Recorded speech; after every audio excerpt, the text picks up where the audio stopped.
去年呢，国家就发布了，在这个县城呢建房子要限制高度，因为本身呢县城这个土地是比较充足的，不要呢去追求所谓的高大上，而呢疯狂的建高层，造成了资源的浪费。那么在现在呢，又提出了一个新的这个规定，就是说呢，未来呢不再去建这个500米以上的建筑啊，一定要慎重。那很多网友就说了，其实呢，你500米限制的就是太高了，正常的就是我们应该限制呢，不要再去建100米左右的这个建筑了。那回过头来我们一想，100米的建筑不就是我们现在电梯高层所达到的高度吗？也就是我们平常所看到的32层的电梯高层。那通过呢这个限制建筑的高度，我们今天就来延伸一下子，未来电梯高层的命运如何？是不是像大家达成的一个共识，未来电梯高层会变成贫民窟？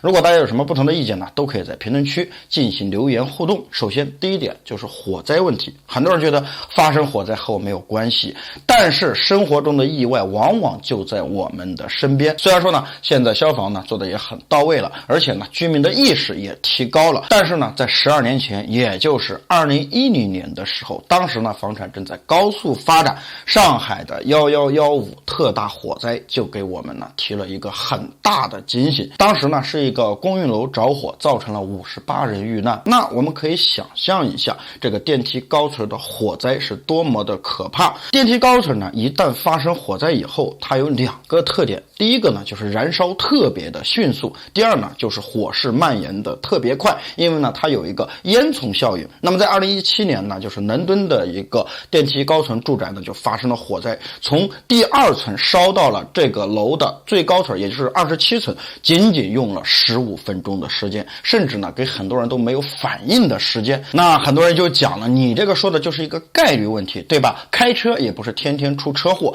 再说了，一旦发生火灾，还有我们的消防员，我可以呢直接报警，是可以报警，但是你有没有想到一点，现在城市当中的消防云梯最高的高度是能达到多少？据相关消息表明呢，世界上最高的这个消防云梯呢能够达到112米，我国的这个消防车云梯呢最高的高度呢能够达到101米，也就是说呢能够达到32层的高度。但是这种消防车的造价呢就在2000万以上，而且呢并不是每个城市都有，一般呢只有在大城市当中才有，而且往往能够升得越高的消防云梯呢，对于地面的作业的要求就特别高，但是就目前来看，大部分的小区达不到这样的消防要求，因为呢它会要求这个路面的宽度啊，留出呢作业的空间，加上呢现在很多小区在建设的时候并不规范，很多人呢乱停车，包括整个消防通道被占用等等，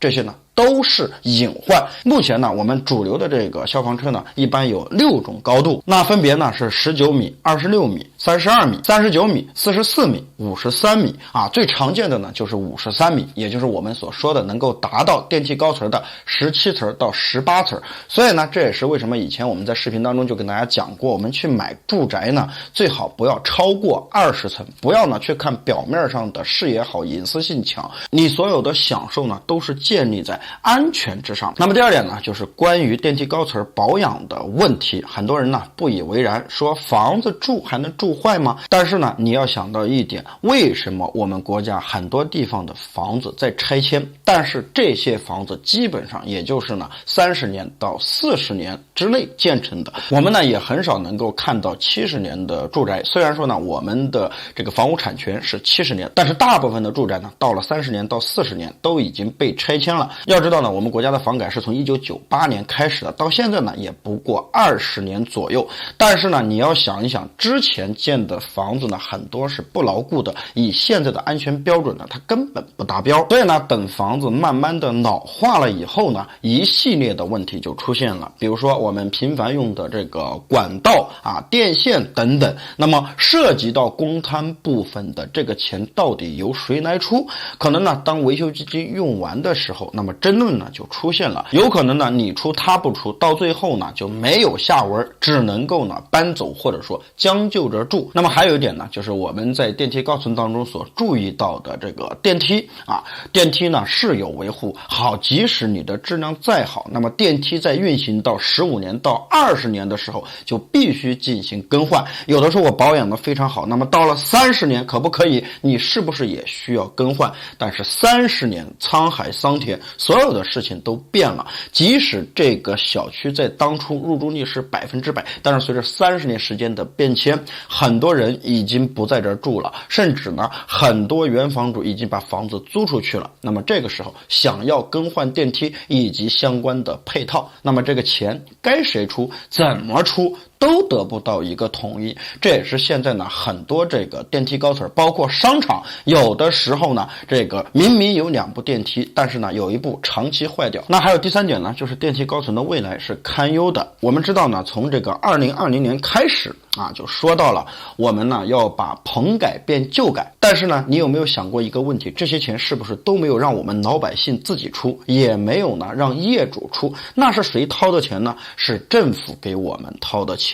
那么我们还有一个问题呢需要注意，就是说从这个棚改变成旧改，只不过呢是延长了老旧小区的寿命，但是它不能从根本上解决问题。也就是说再过10多年以后，老旧的小区仍然会被拆掉。那么对于电梯高层来讲呢，就是一种灾难。如果呢我们买的是多层，可能呢这个小区占地面积很大，但是呢住宅的人却很少，所以呢开发商愿意拆迁，因为呢赔偿的比较少，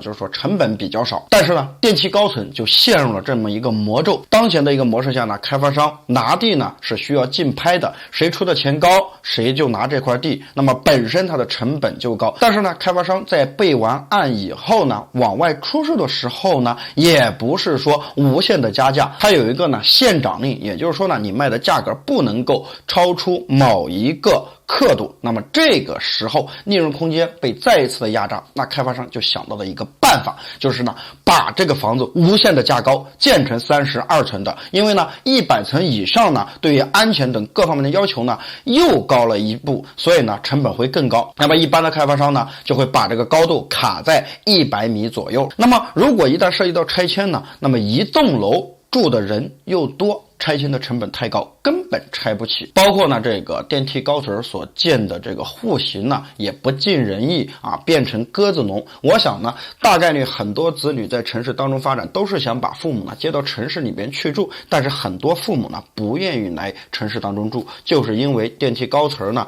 住着比较压抑。在视频的最后呢，要给大家几个买房的这个经验可能呢也是未来的一个趋势或者说选择。那么第一呢，如果呢你生活在3、4线的城市，你想去买房子的话呢，大概率不要去买高层就要以多层为主。因为呢3、4线城市的地多，根本不缺房子。即使呢你想着要买电梯房，也最好呢不要超过11层，就买11层的小高层为主。那么如果呢你在1、2线城市去买房子的话呢，就不要抱着买一套房子住一辈子的心理，要让这个房产呢流动起来。那么流动起来呢，这个时间段呢大概是5年到15年之间，你就要更换房屋了。因为我们买房子呢也不可能一步到位。同时呢大城市的电梯高层为主，当你住到15年的时候，这就是一个分界线如果呢你再不处理掉，这个电梯高层呢就会成为你的负资产。那么第3点呢，就是别选太老或者太高的楼层。那么我们要呢分开来讲，如果呢你是买新房的话，大概率呢不要去超过20层，因为在20层左右的时候呢